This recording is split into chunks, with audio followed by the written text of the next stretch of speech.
Fl-isem tal-Missier u tal-Iben u tal-Ispirtu Santu. Amen. Il-paċi ma'kom. Merba speċjali l-Aġent President u l-Aġent Prim Ministru. Aħna niċċelebraw l-anniversarju ta' l-Indipendenza ta' pajjiżna. Aħna mimlijin tama, mimlijin kuraġġ, imma narfu wkoll il-limiti tagħna u fil-bidu ta' din il-laqgħa tagħna ma' Alla ejjew narfu ħtijietna u nitolbu maħfra lilu tan-nuqqasijiet kollha tagħna. Nistqar l-Alla li jista' kollox u lilkom ħuti li ngħadnibt ħafna bil-ħsieb, bil-kliem, bil-emil u billi ħallejt dmirijieti. Ħtija tiegħi bl-akbar ħtija tiegħi. Għalhekk nitlob lill-Imqazza Marija dejjem Verġni, l-Anġu l-Qaddisin kollha u lilkom ħuti biex titolbu għalija lil mulej Alla tagħna. Iħenna lina Alla li jista' kollox jaħfrilna dnubietna u jwassalna għal ħajja ta' dejjem.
Gloria in excelsis Deo.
nitolbu.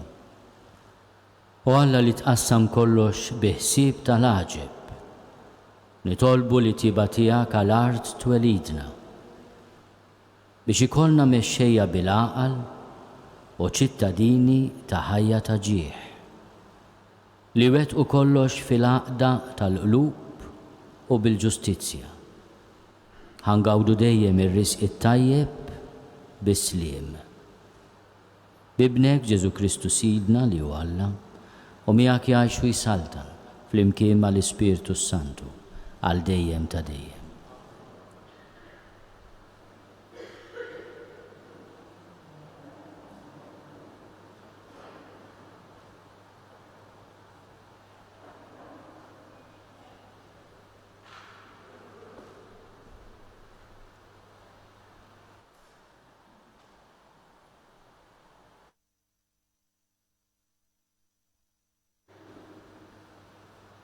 L-ewwel qari. Qari mill-ktieb ta' bin Sirak. Birku lil-mulej Alla ta' Iżrael u jagħmel ħwejjeġ kbar kullimkien. Ollina bil-ġieħ sa minn ġuf omna u ġib ruħu magħna skont it-tjieba tiegħu. Ħajjimlilna qalbna bil-ferħ u jagħtina s-sliem fi żmienna. Sliem lil Iżrael għal dejjem ta' dejjem. Tibqa' fuqna it-tjieba u l-fedeltà tiegħu biex jagħtina il-ħelsien fi żminijietna. Il-kelma tal-mulej. Irroddu ħajl lil Alla. Salm responsorjali. Inroddu ħajr mulej għat-tjieba tiegħek. Irroddu ħajr mulej għat-tjieba tiegħek. Inrodlok ħajr mulej b'qalbi kollha. Quddiem l-anġli irrid nannilek, ninxteħed quddiem it-tempju imqaddes tiegħek. Ngħidu flimkien, inroddu ħajr mulej għat-tjieba tiegħek. Inrod ħajr lil ismek għat-tjieba tiegħek u għall-fedeltà tiegħek. Fil-jum li fih sejjaħtlek, inti smajtni. Kattarli il-qawwa f'ruħi. Ngħidu flimkien, inroddu ħajr mulej għat-tjieba tiegħek. Infaħruk mulej islaten kollha tal-art għax semgħu kliem fombok u jannu l-imġieba tal-mulej għax kbir huwa sebħ il-mulej. Ngħidu flimkien, inroddu ħajr mulej għat-tjieba tiegħek.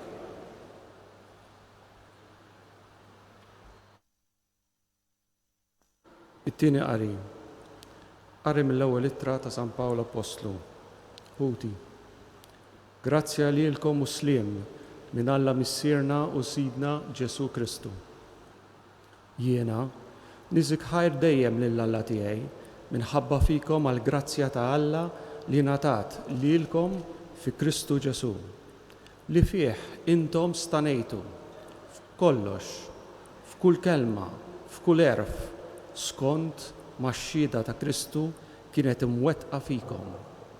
Għalhekk, mintom nieqsa minn ebda don, intom u tistennew id-dera ta' Sidna Ġesu Kristu. Huwa hu li jwettaqkom sal-aħħar biex tkunu blaħtija fil-jum ta' Sidna Ġesu Kristu. Alla iżomm kelmtu, minnu kontum sejħin biex tidħlu fix-xirka ta' Ibnu Sidna Ġesu Kristu. Il-kelma tal-mulej.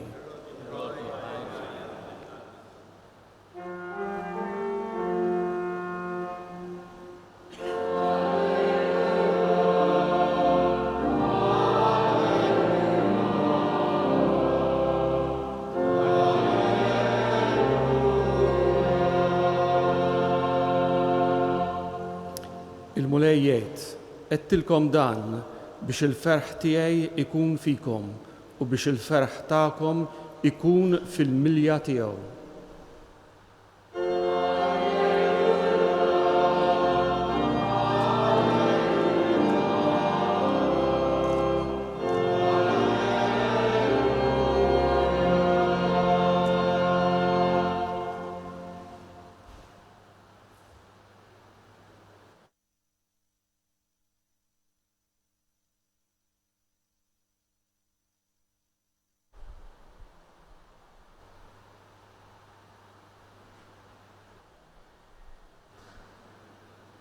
Il-mole ma'kom.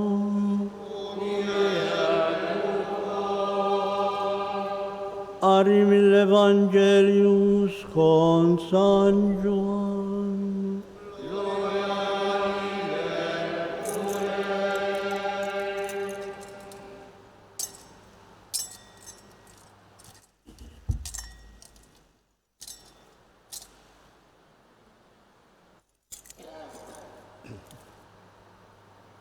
F'dak iż-żmien Ġesu qal lid-dixxipli tiegħu: kif ħabni missieri, hekk ħabbejtkom jiena.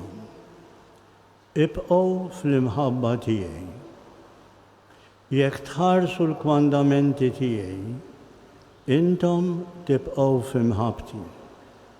Kif jien ħarist il-kmandamenti ta' missieri u qiegħed f'imħabbtu. Għedtilkom dan biex il-ferħ tiegħi ikun fikom. Danu il-kmandament tiegħi li tħobbu lil xulxin kif ħabbejtkom jien. Ħadd m'għandu mħabba akbar minn din li wieħed jagħti ħajtu għal ħbiebu. Intom ħbiebi jekk tagħmlu dak li jien nikmandakom. Ma sejħilkomx aktar għaddejja, għax il-qaddej ma jafx x'jagħmel sidu.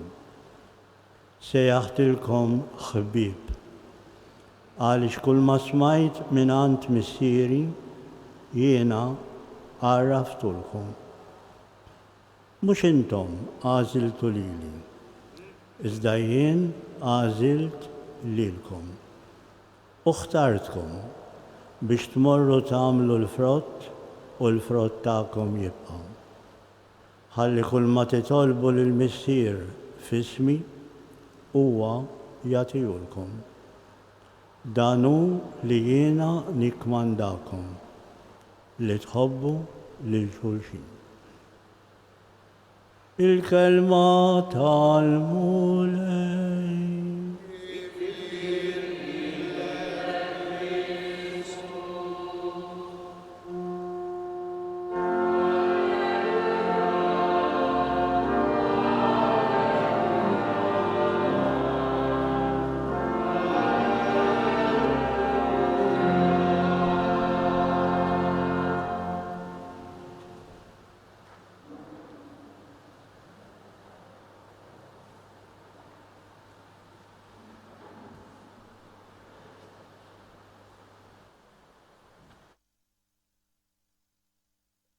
Aġent President, Aġent Prim Ministru, personalitajiet distinti,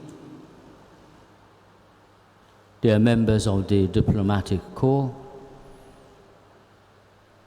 għal San Tomas d'Aquinu li jgħix fis-seklu 13.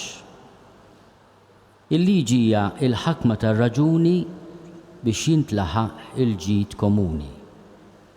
Bil-Latin biex jifhem kulħadd.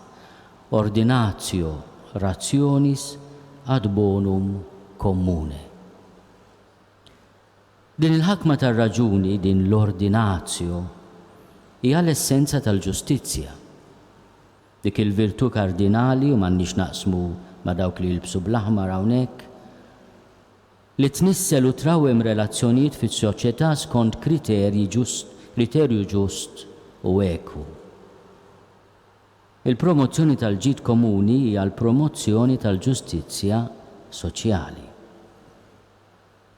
Il-Papa San Ġwannu 23 ċar daqs il-kristallu berf kbir. Fl-enċiklika tiegħu Pace in Terris, paċi fl-art, iddikjara li s-soċjetà tal-bniedem titlob li kull bniedem għandu jkun immexxi mill-ġustizzja, mir-rispett ta' drittijiet tal-oħrajn u mit-twettiq ta' dmiru.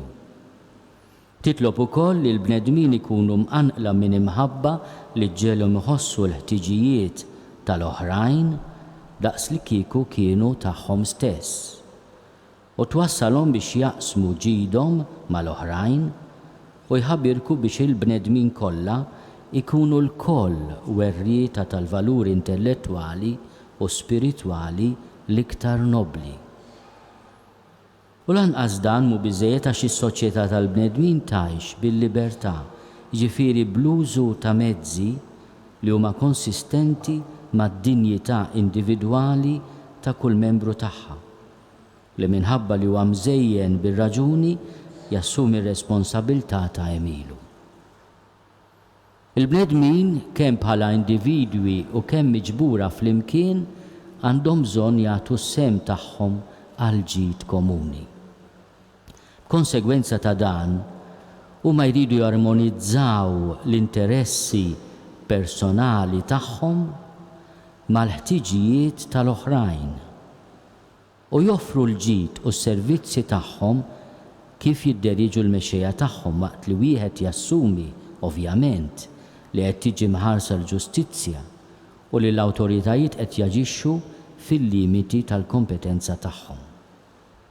Dawk li għandhom l-awtorità fl-istat iridu jħadmu dik l-awtorità b'tali mod li mhux biss wieħed ma jsib xejn ħażin moralment fiha, iżda li wkoll tiżgura u tippromuovi l-ġid tal-istat. Il-ksib tal-ġid komuni huwa l-uniku għan tal-eżistenza tal-awtorità ċivili. Għalhekk biex jaħdmu għal ġid komuni, l-awtoritajiet għandhom ta' bilħaq jirrispettaw in-natura tiegħu u fl-istess ħin jaġġustaw il-leġiżlazzjoni tagħhom biex tilħaq dak li hemm bżonn f'kull sitwazzjoni partikolari. Fost dawk l-elementi essenzjali tal-ġid komuni, wieħed ma jistax iħalli barra dawk il-karatteristiċi individwali li jsawru lil kull poplu partikolari. Iżda dan bla ebda mod ma jsawru dak kollu li hu l-ġid komuni. Għax il-ġid komuni minħabba rabta intrinsika man-natura tal-bniedem qatt ma jista' jeżisti b'mod sħiħ fil-milja tiegħu jekk il-bniedem ma jkunx il-ħin kollu fiċ-ċentru tiegħu. Għalhekk trid tingħata attenzjoni għan-natura fondamentali tal-ġid komuni u dak li jwassal għalih. Iridu nżidu wkoll għal daqstant li hija fin-natura tal-ġid komuni li kull ċittadin għandu dritt li jkollu sehem minnu minkejja li b'modi differenti skont dak li hu xogħlu, il-merti tiegħu u ċ-ċirkostanzi li jinsab fihom. Għalhekk ukoll kull awtorità ċivili trid tistinka biex tippromovi l-ġid komuni fl-interess ta' kulħadd mingħajr ma tiffavorixxi ċittadini individwali jew kategoriji ta' ċittadini. Il-Papa Leon 13 saħaq li s-seta ċivili m'għandix tkun sottomessa għal vantaġġ ta' xi individwu jew grupp ta' persuni minħabba li ġiet imwaqfa għal ġid ta' kulħadd. Għaldaqstant il-ġustizzja u l-ekwità jitolbu li dawk li għandhom is-seta jagħtu każ iktar ta' dawk il-membri l-iktar dgħajfa tas-soċjetà għaliex huma żvantaġġjati meta jiġu biex jiddefendu id-diritti tagħhom u jasserixxu l-interessi leġittimi tagħhom. Dak kien it-tagħlim tal-Papa Giovanni 23 fl-1963, sena qabel Malta kisbet l-Indipendenza. Il-Papa Franġisku iżjed riplejna jgħidilna x'inhu t-tagħlim tal-Knisja dwar il-ġid komuni fl-enċiklika tiegħu Laudato Si. U jgħid hekk: l-ekoloġija tal-bniedem ma tistax tifrida mill-kunċett tal-ġid komuni, l-prinċipju li fl-etika soċjali jiżvolġi rwol ċentrali u li jgħaqqad. Il-ġabra ta' dawk il-kondizzjonijiet tal-ħajja soċjali li tippermetti kemm lill-għaqdiet u kemm lill-membri wieħed li jiksbu l-perfezzjoni tagħhom aktar sħiħa u aktar malajr.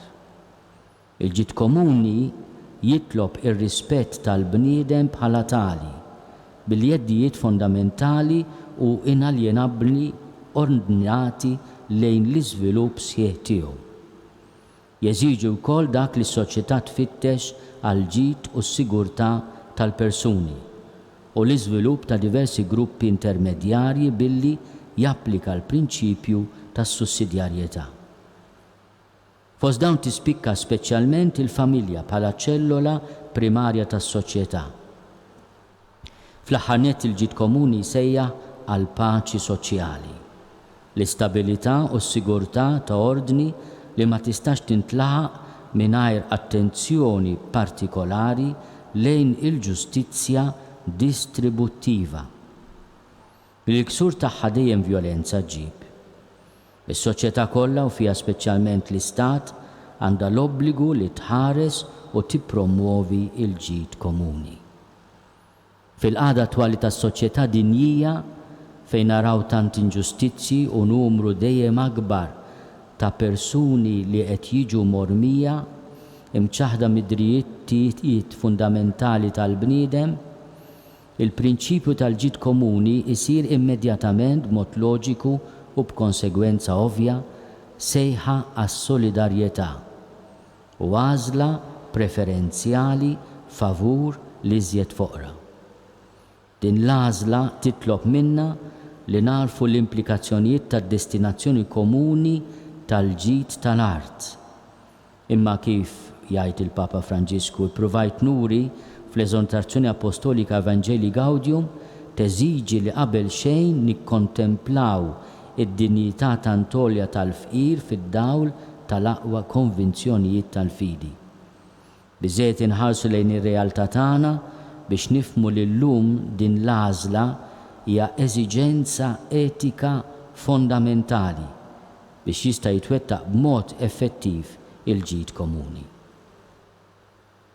Illum nixtieq inqiegħed għar-riflessjoni tagħna aspett konkret. Il-ħtieġa li nippromuovu u niżguraw it-tqassim ekwu tal-ġid iġġenerat fis-soċjetà tagħna.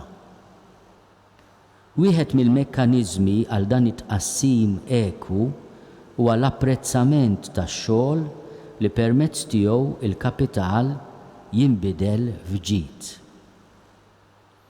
Dan l-apprezzament tax-xogħol jiġi mwettaq b'mekkaniżmu ta' paga ġusta. L-erf ta' San Ġwanni 23 jgħidilna li ħaġa oħra li tiġi mid-dinjità personali ta' kull bniedem hija l-jed tiegħu li hu sehem f'attività ekonomika adatta skont il-grad ta' responsabilità. Il-ħaddiem huwa wkoll intitolat għal paga li tiġi determinata biqbil mal-preċetti tal-ġustizzja. Dan għandu jkun enfasizzat.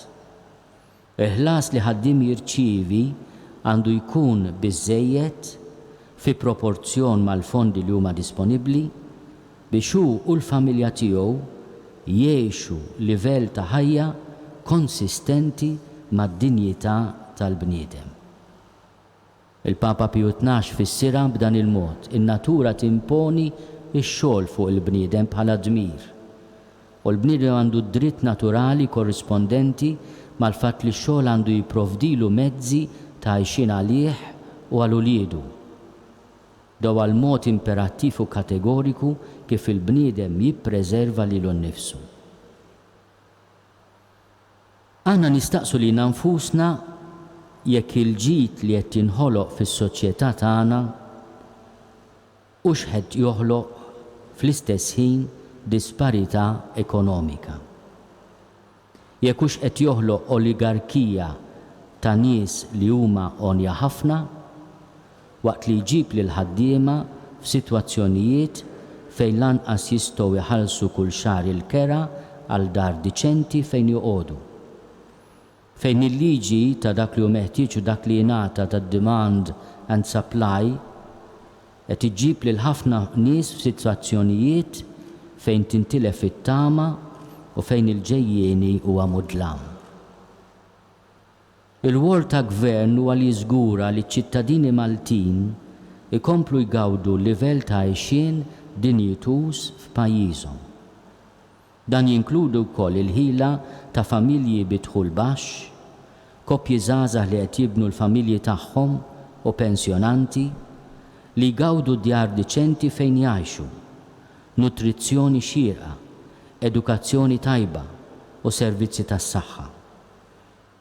Aħna nagħmlu minn kollox biex niġbdu l-onja u s-settanin ta' din id-dinja biex jinvestu u jaħdmu fostna, ejjew ukoll nippruvaw niżguraw li l-familji tagħna ma jiġux imċaħda minn livell ta' għajxin deċenti li ħafna għadhom igawdu minnu. Aħna mberkin politika qawwija ta' welfare li għandha bżonn tkun promossa u sostnuta. Madankollu l-komunità politika ma tistax tibqa' ffokata biss fuq it-tkabbir ekonomiku bħala lodda waħdanija tal-iżvilupp tal-ġid komuni. Il-Kostituzzjoni Pastorali tal-Konċilju Vatikan it-Tieni dwar il-Knisja fid-dinja tal-lum, Gaudium et Spes, tgħid li għalhekk il-komunità politika teżisti minħabba l-ġid komuni li fiha jissib it-tifsira u l-ġustifikazzjoni, l-għajn tal-leġittimità inerenti tagħha. Il-Papa Franġisku żied dimensjoni oħra fil-ħsieb tal-ġid komuni meta ddakjara li il-kunċett tal-ġid komuni jinvolvi wkoll il-ġenerazzjonijiet li ġejjin. Il-kriżijiet ekonomiċi internazzjonali urewna bla ħabi l-effetti koroħ li jinħolqu meta ma nagħtux każ tad-destin komuni tagħna li lanqas dawk li ġejjin warajna mhuma imħollija barra. Illum ma tistax titkellem fuq żvilupp sostenibbli bla solidarjetà bejn il-ġenerazzjonijiet.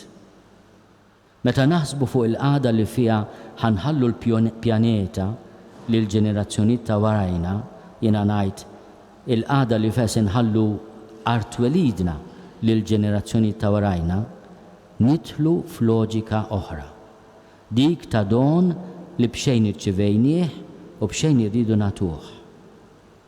Jekk l-art ingħatatilna, ma nistgħux naħsbu iżjed bi kriterju utilitarju ta' effiċjenza u produttività għal profitt individwali, jgħid il-Papa Franġisku. Maħniex nitkellmu fuq għażla li nistgħu nagħmlu, imma fuq kwistjoni essenzjali ta' ġustizzja. L-art li rċivejna hija wkoll ta' dawk li għad iridu jiġu.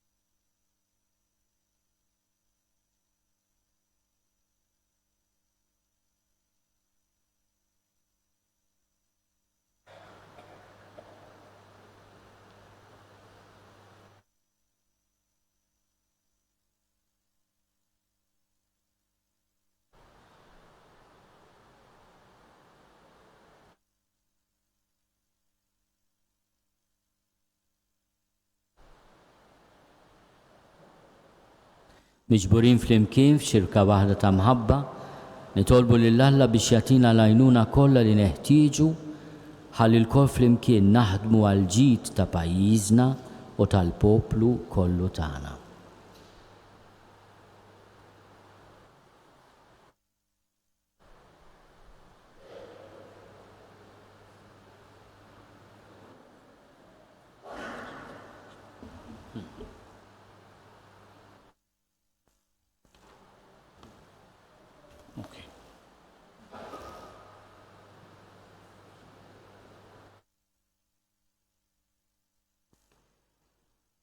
Għal-Knisja tiegħek imxerta mad-dilja biex imqawwija mid-dawl tal-Ispirtu Santu tkun sur qawwi tal-valuri li jġibu l-qudiem il-ġid ta' kull bniedem. skont id-dinjetà mogħtija minnek lill-bnedmin kollha.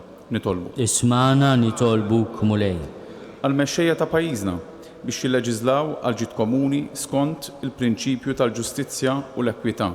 Nitolbu. Ismana nitolbuk mulej.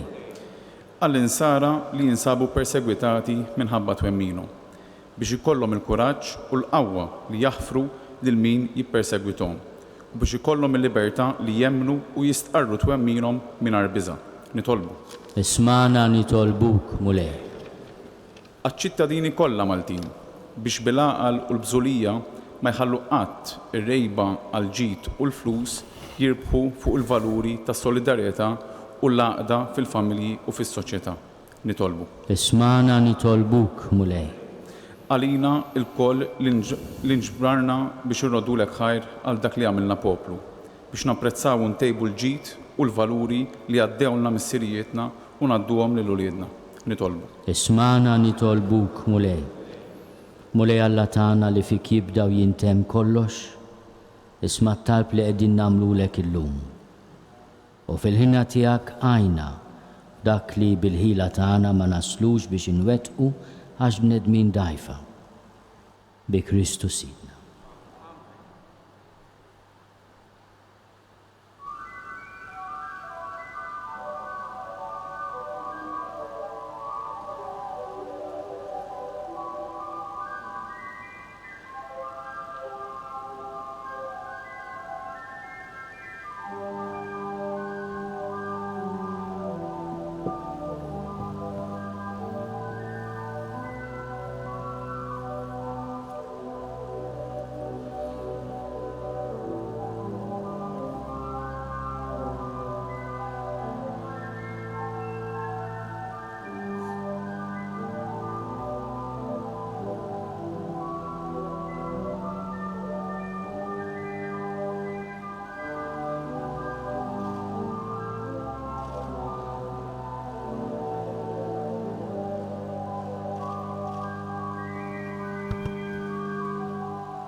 Nitolbu ħuti biex is-sagrifiċċju tiegħi u tagħkom ikun joġob lil Alla l-Missier li jista' kollox.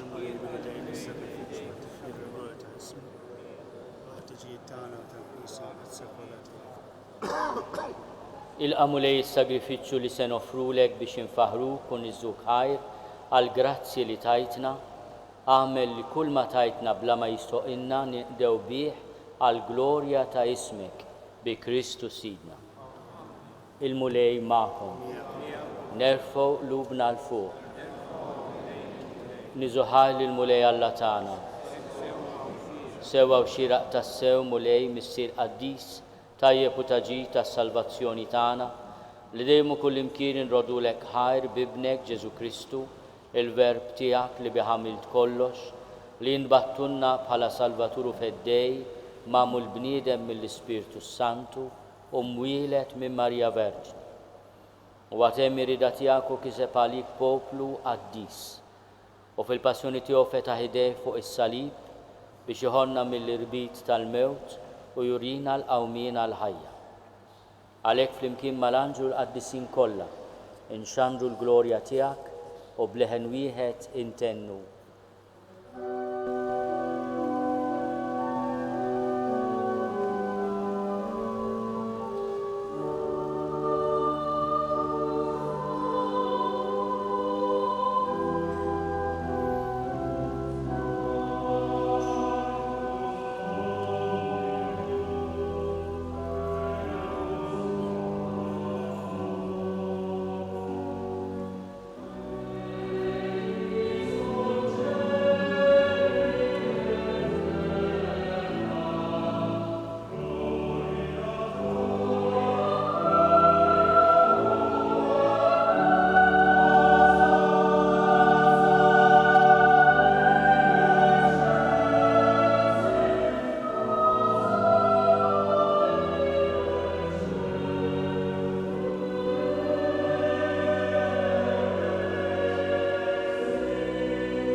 Għaddis tas-sewint mulej inti lajn ta' kull dusija.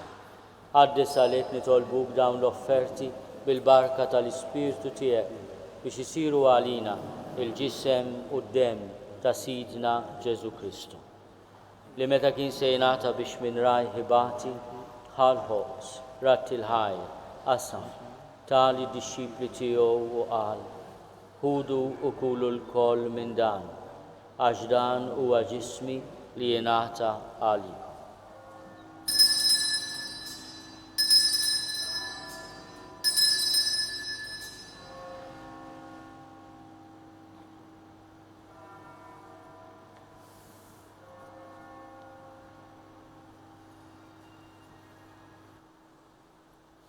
Kukol wara li klaħal kalċi reġa' ratti l-ħajr tali d-dixxipli tiegħu u qal ħudu u jxorbu minnu l-koll għax dan huwa l-kalċi ta' demmi tal-patt il-ġdid li jibqa' għal dejjem. Id-demm li jxerret għalikom u għal bnedmin kollha għal maħfra ta' dnubiet. Għamlu dan tifkira tiegħi.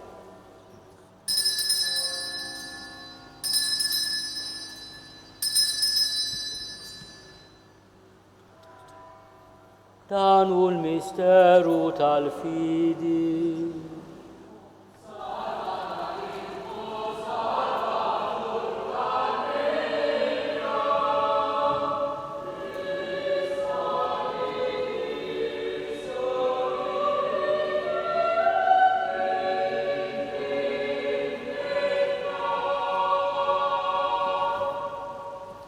Għalhekk aħna u nagħmlu dan tifkira tal-mewt u l-qawmien ta' Sidna Ġesu Kristu, nofrulek mulej il-ħobż tal-ħajja u l-kalċi tas-salvazzjoni. Nrodulek ħajra xoġbok tilqana un qudiemek biex naqduk, u miċ-ċokon tagħna nitolbu li l-Ispirtu Santu jaqadna f'ġisem wieħed lilna li nieħdu sehem bil-ġisem u d-demm ta' Kristu. Remember, Lord, your church spread throughout the world and bring her to the fullness of charity, together with Francis, our Pope, Charles, our Bishop, and all the clergy. Ftakar ukoll fħutna li raqdu bit-tama tal-qawmin. Ftakar fil-mejtin kollha. Daħħalhom quddiemek fid-dawl tas-sebħ tiegħek. Ħenna għalina l-koll nitolbuk. Għati lilna wkoll il-wirt tal-ħajja ta' dejjem. Flimkien mal-Verġin imqazza u Alla Marija, ma' San Giuseppe, mal-Apostli u l-qaddisin kollha li jgħixu fil-ħbiberija tiegħek sa mill-bidu tad-dinja. Għamel li magħhom infaħruk u nsebħuk b'Ġesu Kristu ibnek. Bi Kristu ma' Kristu fi Kristu, jingħata lilek Alla Missier li tista' kollox, flimkien mal-Ispirtu Santu, kull ġieħu glorja għal dejjem ta' dejjem. Ejjew nitolbu kif għallimna u ridna nagħmlu li bent Alla għas-salvazzjoni tagħna. Missierna li inti fis-smawiet jitqaddes ismek tiġi saltnatek, ikun li trid int kif is-sema hekk fl-art. Ħobżna ta' kuljum għatina llum, aħfrinna dnubietna għal ma naħfru lil minu ħati għalina. La ddaħħalniex fit-tiġrib iżda eħlisna mid-deni. Eħlisna nitolbuk mulej minn kull deni. Għatina fit-tiebu għal-ħina tiegħek il-paċi fi żmienna biex inkunu ħielsa dejjem mid-dnub u mħarsa minn kull inkwiet. Aħna u nistennew u nittamaw ilena u l-miġja tas-Salvatur tagħna Ġesu Kristu. Mulej Ġesu Kristu li għat lill-Apostli tiegħek, inħallilkom is-slim, natikom is-slim tiegħi. La tħares lejn dnubietna, iżda ħares lejn il-fidi tal-Knisja tiegħek. Għati jaslimu l-għaqda li trid fiha inti tgħixu s-saltan għal dejjem ta' dejjem. Amen. Il-paċi tal-mulej tkun dejjem magħkom. Għatu l-paċi lil xulxin.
Danu l-ħaruf talla, danu li neħid nubiet tad-dinja, ħenin dawk li huma mistiedna għall-ikla tal-ħaruf. Mulej ma jistoqlix li tidħol taħt is-saqaf tiegħi, iżda jbiss kelma waħda u ruħi tkun infejqa.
Te Deum.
Nitolbu.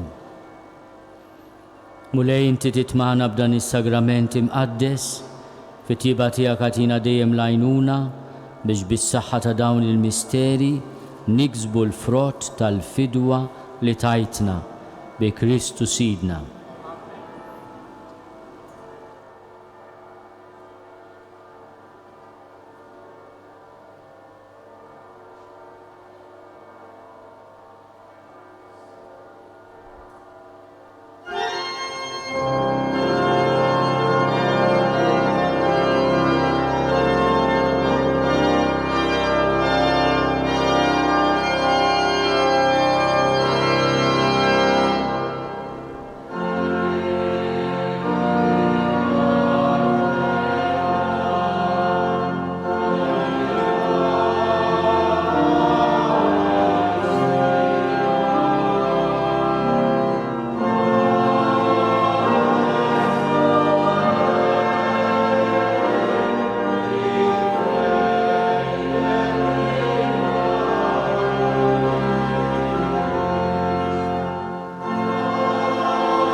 Il-mulej ma'kom. Ikun imbirek isem il-mulej. Lajnuna tagħna f'isem il-mulej. Iberikkom Alla li jista' kollox il-Missier u l-Iben u l-Ispirtu Santu. Morru fil-paċi ta' Kristu.